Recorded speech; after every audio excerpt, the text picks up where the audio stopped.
तो नमस्कार, सत श्री अकाल, आदाब, गुड इवनिंग। कैसे हैं आप लोग? उम्मीद करता हूं कि बहुत अच्छे होंगे दोस्तों। मैं पवन पाल आप सबका स्वागत करता हूं अपने एग्ज़ाम क्रैक पवन पाल के यूट्यूब चैनल पर।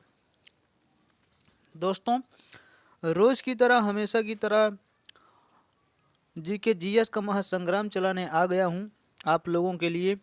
तो अगर आप लोग नए हैं हमारे इस चैनल पर तो रेड कलर में सब्सक्राइब लिखा है, सब्सक्राइब करके बगल में बेल आइकन पर को क्लिक करके ऑल पर सेट कर लीजिए ताकि हमारे सारे वीडियो का नोटिफिकेशन आप लोगों तक पहुंचता रहे।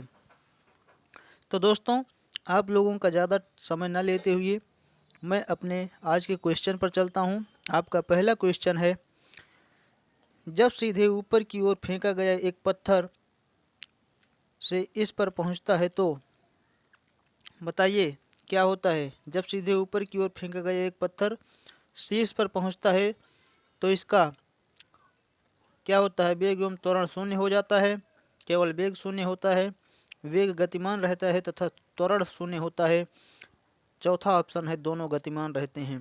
तो दोस्तों, जब हम कोई पत्थर ऊपर की तरफ फेंकते हैं तो उसका एक ऊंचाई पर जाने के बाद उसका वेग जो है वो शून्य हो जाता है। ठीक है, क्या हो जाता है? कुछ क्षण के लिए शून्य हो जाता है, वेग शून्य होता है तथा त्वरण लगभग 10 मीटर प्रति सेकंड स्क्वायर बना रहता है। ठीक है दोस्तों, चलिए नेक्स्ट क्वेश्चन पर चलते हैं।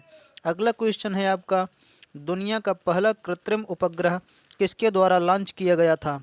पहला है अमेरिका, दूसरा है चीन, तीसरा है सोवियत संघ, चौथा है फ्रांस। तो दोस्तों, दुनिया का पहला कृत्रिम उपग्रह सोवियत संघ द्वारा लॉन्च किया गया था। ठीक है, किसके द्वारा? सोवियत संघ द्वारा। ठीक है दोस्तों, चलिए नेक्स्ट क्वेश्चन पर चलते हैं। अगला क्वेश्चन है आप लोगों के सामने, जीवों के द्वारा जीने और अधिक वंश वृद्धि के लिए बेहतर अनुकूलित वातावरण बनाने की प्रक्रिया क्या कहलाती है? पहला है प्राकृतिक चयन, दूसरा है परिवर्तन, तीसरा है पुनः संयोजन, चौथा है नॉन रेडिंग मेटिंग। दोस्तों, आपका पहला ऑप्शन सही हो जाएगा, प्राकृतिक चयन। ठीक है, क्या है? प्राकृतिक चयन। चलिए नेक्स्ट क्वेश्चन पर चलते हैं। अगला क्वेश्चन है आपका, भारत में स्पेस एप्लीकेशन सेंटर कहाँ स्थित है? पहला ऑप्शन है मुंबई, दूसरा है अहमदाबाद, तीसरा है त्रिवेंद्रम, चौथा है बेंगलुरु। तो वो है दोस्तों अहमदाबाद। ठीक है, कहाँ? अहमदाबाद। चलिए नेक्स्ट क्वेश्चन पर चलते हैं दोस्तों। अगला क्वेश्चन है आपका, कौन सा रोग जानवरों में तीव्र वायरल रोग है जो मनुष्य को काटने पर फैलता है? बताइए। हीमोफीलिया, दूसरा ऑप्शन है कैंसर, तीसरा है रेबीज, चौथा है गलसुआ। तो दोस्तों, वो आपका तीसरा ऑप्शन सही हो जाएगा, रेबीज रोग। ठीक है, क्वेश्चन ये भी बनता है कि कुत्ते के काटने से कौन सा रोग होता है? तो यही ऑप्शन आपका हो जाएगा, रेबीज। ठीक है, चलिए नेक्स्ट क्वेश्चन पर चलते हैं। अगला क्वेश्चन है आपका, भारतीय संविधान के किस अनुच्छेद में वित्तीय आपातकाल से संबंधित प्रावधान वर्णित हैं? पहला है अनुच्छेद 148, दूसरा है अनुच्छेद 143, तीसरा है अनुच्छेद 360, चौथा है अनुच्छेद 72। तो बताइए दोस्तों, किस अनुच्छेद में वित्तीय आपातकाल से संबंधित प्रावधान वर्णित हैं? तो ये आपका दोस्तों ऑप्शन 3 सही हो जाएगा। ठीक है, अनुच्छेद 360 में वित्तीय आपातकाल से संबंधित प्रावधान वर्णित हैं। ठीक है, भारतीय संविधान के अनुच्छेद 360 में वित्तीय आपातकाल का प्रावधान किया गया है। इसके अंतर्गत यदि भारत के राष्ट्रपति को यह आभास हो जाता है कि देश के किसी भाग या संपूर्ण देश की वित्तीय स्थिति खराब है तो वह वित्तीय आपातकाल की घोषणा कर सकते हैं। ठीक है दोस्तों, चलिए नेक्स्ट क्वेश्चन पर चलते हैं। अगला क्वेश्चन है, कर्क रेखा निम्नलिखित में से किससे होकर गुजरती है? पहला ऑप्शन है राजस्थान, किससे होकर नहीं गुजरती है, सॉरी, कर्क रेखा निम्नलिखित में से किससे होकर नहीं गुजरती है?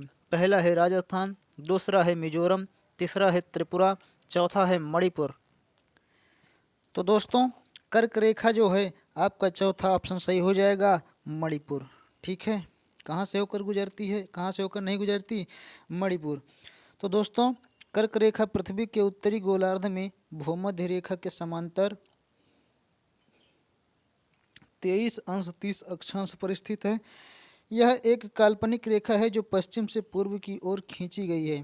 कर्क रेखा भारत के 8 राज्यों गुजरात, राजस्थान, मध्य प्रदेश, छत्तीसगढ़, झारखंड, पश्चिम बंगाल, त्रिपुरा तथा मिजोरम से होकर गुजरती है। ठीक है दोस्तों, इस क्वेश्चन से इतनी जानकारी मिली। चलिए नेक्स्ट क्वेश्चन पर चलते हैं। अगला क्वेश्चन है दोस्तों, दुर्लभ साइबेरियाई सारस कहाँ पर आया करते थे, जो एक वैश्विक विरासत स्थल भी है। पहला ऑप्शन आपका है कान्हा राष्ट्रीय उद्यान, दूसरा है वेदंथगल पक्षी अभयारण्य, तीसरा ऑप्शन है आपका केवलादेव राष्ट्रीय उद्यान, चौथा ऑप्शन है रंगनाथिट्टू पक्षी विहार। तो दोस्तों आपका इस क्वेश्चन का तीसरा ऑप्शन सही हो जाएगा। ठीक है, कौन सा ऑप्शन? तीसरा ऑप्शन, केवलादेव राष्ट्रीय उद्यान। ठीक है, चलिए नेक्स्ट क्वेश्चन पर चलते हैं। अगला क्वेश्चन है आपका, 5 ओम प्रतिरोध वाली एक परिपथ में यदि धारा में वृद्धि होती है तो वोल्टेज क्या होगा? पहला है घट जाएगा, दूसरा ऑप्शन है बढ़ जाएगा, तीसरा ऑप्शन है समान रहेगा, चौथा ऑप्शन है शून्य हो जाएगा। तो दोस्तों 5 ओम प्रतिरोध वाली एक परिपथ में यदि धारा में वृद्धि होती है जिसका वोल्टेज क्या होगा? बढ़ जाएगा। ठीक है, क्या होगा? बढ़ जाएगा। आपका दूसरा ऑप्शन सही हो जाएगा। चलिए नेक्स्ट क्वेश्चन पर चलते हैं। अगला क्वेश्चन है आपका, निम्नलिखित में से कौन सा राज्य संविधान की 6ठी अनुसूची का पालन नहीं करता है? पहला है असम, दूसरा है नागालैंड, तीसरा है मेघालय, चौथा ऑप्शन है त्रिपुरा। तो बताइए कौन सा ऑप्शन सही हो जाएगा? तो इसका दोस्तों आपका दूसरा ऑप्शन सही हो जाएगा। ठीक है, कौन सा? दूसरा ऑप्शन नागालैंड। दोस्तों नागालैंड संविधान की 6ठी अनुसूची का पालन नहीं करता, जो जनजातीय क्षेत्रों के प्रशासन एवं नियंत्रण से संबंधित है। इस अनुसूची में असम, मेघालय, त्रिपुरा और मिजोरम राज्य सम्मिलित हैं। ठीक है दोस्तों, चलिए नेक्स्ट क्वेश्चन पर चलते हैं। अगला क्वेश्चन है आपका, भौतिक एवं रसायन में 2 बार नोबेल पुरस्कार जीतने वाली एकमात्र महिला कौन है? पहला है डोरोथी होडकिन, दूसरा ऑप्शन है मैरी क्यूरी, तीसरा ऑप्शन है मारिया मेयर, चौथा ऑप्शन है अदा योनाथ। तो बताइए दोस्तों कौन सा सही हो जाएगा? तो दोस्तों वो है आपका दूसरा ऑप्शन मैरी क्यूरी। ठीक है, कौन है? Marie Curie. चलिए नेक्स्ट क्वेश्चन पर चलते हैं। अगला क्वेश्चन है दोस्तों, विद्या देवी भंडारी के बारे में निम्नलिखित में से कौन सा कथन सत्य है? उन्हें नोबेल शांति पुरस्कार के लिए नामांकित किया गया था। दूसरा ऑप्शन है वह मॉरीशस की पहली राष्ट्रपति हैं। तीसरा ऑप्शन है वह एशिया की सबसे वृद्ध महिला हैं। चौथा ऑप्शन है वह नेपाल की महिला राष्ट्रपति हैं। तो दोस्तों इसका दूसरा ऑप्शन आपका सही हो जाएगा। वह तीसरा ऑप्शन सही हो जाएगा, वह एशिया की सबसे वृद्ध महिला हैं। ठीक है, चलिए नेक्स्ट क्वेश्चन पर चलते हैं। अगला क्वेश्चन है आपका, आवर्त सारणी के न्यूनतम प्रतिक्रियाशील तत्व है। पहला है संक्रमण धातु, दूसरा है क्षारीय भूधातु, तीसरा है उत्कृष्ट गैस, चौथा है क्षारीय धातु। तो इसका दोस्तों तीसरा ऑप्शन आपका सही हो जाएगा, उत्कृष्ट गैस। ठीक है, कौन सा सही है? उत्कृष्ट गैस। चलिए नेक्स्ट क्वेश्चन पर चलते हैं।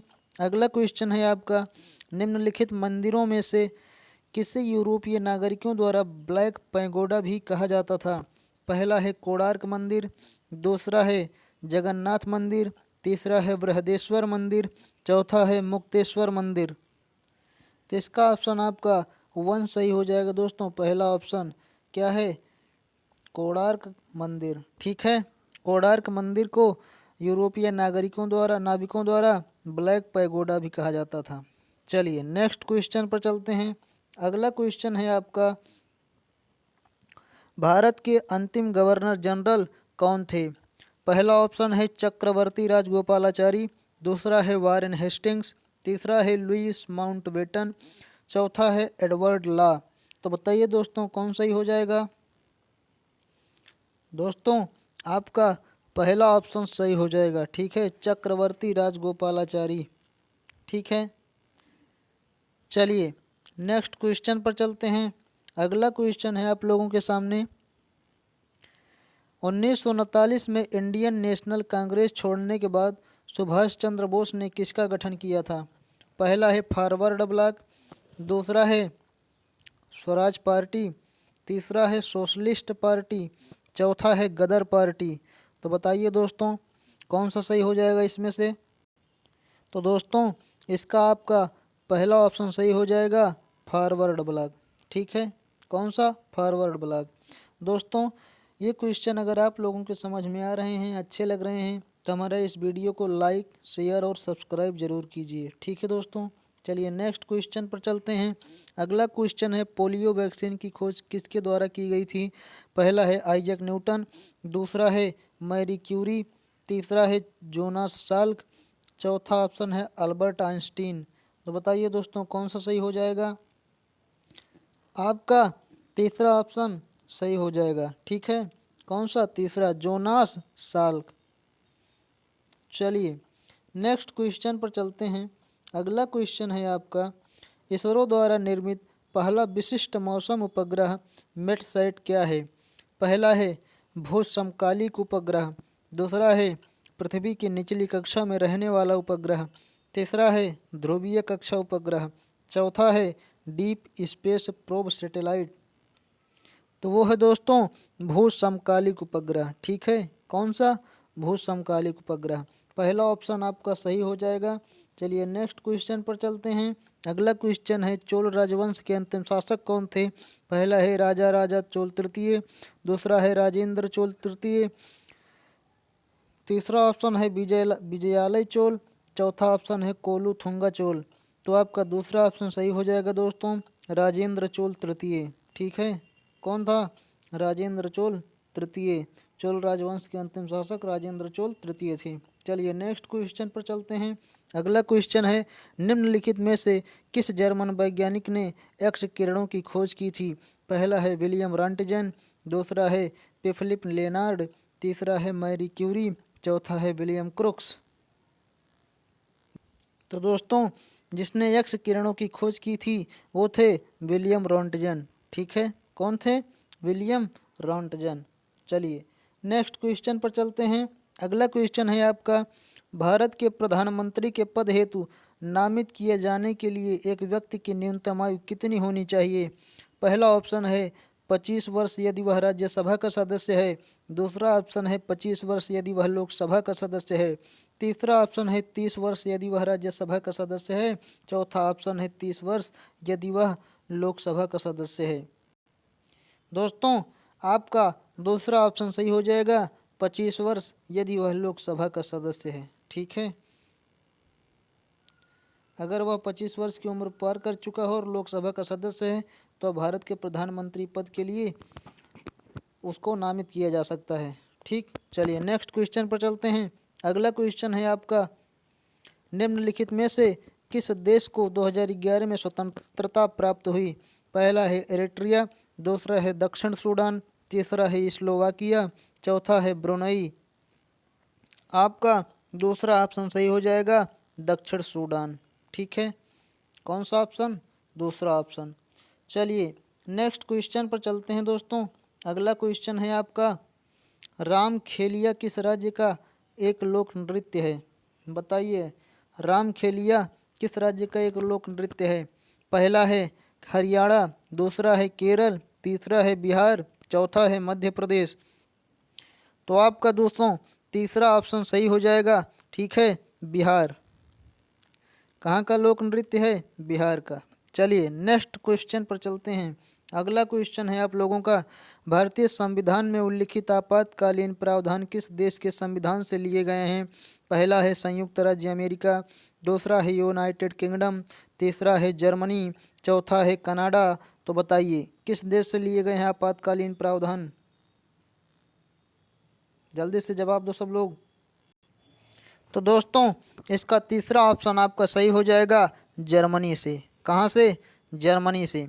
दोस्तों, भारतीय संविधान में उल्लिखित आपातकालीन प्रावधान जर्मनी के संविधान से लिया गया है। मौलिक अधिकार, न्यायपालिका की स्वतंत्रता, न्यायिक पुनरावलोकन आदि प्रावधान संयुक्त राज्य अमेरिका के संविधान से लिए गए हैं। संसदात्मक शासन प्रणाली, एकल नागरिकता एवं विधि निर्माण प्रक्रिया यूनाइटेड किंगडम तथा संघात्मक विशेषताओं संबंधी प्रावधान कनाडा के संविधान से लिए गए हैं। ठीक है दोस्तों, इस क्वेश्चन से इतनी जानकारी मिलती है।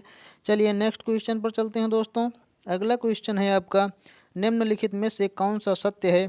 पहला है रेटिना पर बनने वाले प्रतिबिंब उल्टा होता है। दूसरा है रेटिना पर बनने वाले प्रतिबिंब मूलक छवि से दोगुना होता है। तीसरा है आपका रेटिना पर बनने वाले प्रतिबिंब का आकार वस्तु की समान होता है। चौथा है रेटिना पर निर्मित प्रतिबिंब ऊर्ध्व होता है। कौन सा ऑप्शन सही हो जाएगा, जल्दी से बताइए सब लोग।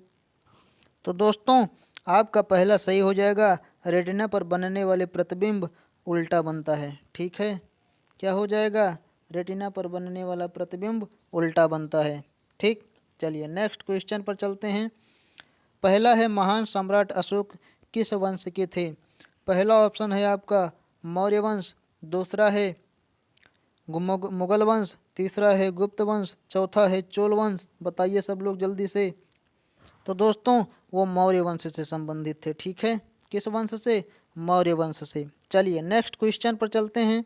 अगला क्वेश्चन है आप लोगों के सामने, 2013 में प्रक्षेपित किया गया भारत का पहला विशेष रक्षा उपग्रह निम्नलिखित में से कौन सा है? पहला है GSAT-7, दूसरा है GSAT-6, तीसरा है INSAT-4B, चौथा है कल्पना 1। तो वो दोस्तों GSAT-7 है। ठीक है, कौन सा है? GSAT-7। चलिए नेक्स्ट क्वेश्चन पर चलते हैं। अगला क्वेश्चन है आपका, स्वतंत्रता से पूर्व निम्नलिखित में से कौन सी एक फ्रांसीसी कॉलोनी नहीं थी? पहला है पुडुचेरी, दूसरा है पटना, तीसरा है सूरत, चौथा है गोवा। तो बताइए जल्दी कौन नहीं थी? तो दोस्तों, आपका दूसरा ऑप्शन सही हो जाएगा, पटना। ठीक है, कौन नहीं थी? पटना। स्वतंत्रता से पूर्व उपरोक्त पूछे गए विकल्पों में से पटना में एक फ्रांसीसी कॉलोनी थी। फ्रांसीसी कारखाने की स्थापना सूरत में सन 1668 में की गई थी। इसके अलावा फ्रांसीसियों ने पुडुचेरी, गोवा, मछलीपट्टनम, चंदन नगर में अपने कारखाने स्थापित किए थे। ठीक है दोस्तों, चलिए नेक्स्ट क्वेश्चन पर चलते हैं। अगला क्वेश्चन है आप लोगों के सामने, मूल तत्वों की आवर्त सारणी बनाने वाले पहले वैज्ञानिक कौन थे? पहला है हेनरी मोसले, दूसरा है रॉबर्ट बॉयल, तीसरा है मेंडलीफ, चौथा है जॉन न्यूलैंड्स। तो इसमें आपका दोस्तों तीसरा ऑप्शन सही हो जाएगा, मेंडलीफ। ठीक है, कौन थे? मेंडलीफ। चलिए नेक्स्ट क्वेश्चन पर चलते हैं। अगला क्वेश्चन है दोस्तों, ब्रह्मपुत्र नदी निम्नलिखित में से किस देश से होकर प्रवाहित नहीं होती है? पहला है चीन, दूसरा है बांग्लादेश, तीसरा है भारत, चौथा है नेपाल। तो दोस्तों, वो है आपका चौथा ऑप्शन, नेपाल। ठीक है, कौन है? नेपाल। ब्रह्मपुत्र नदी का उद्गम तिब्बत के दक्षिण में मानसरोवर के निकट चेमायुंग दुंग नामक हिमवाक से हुआ है। यह नदी तिब्बत, भारत तथा बांग्लादेश में 2900 किलोमीटर की लंबाई में बहती है।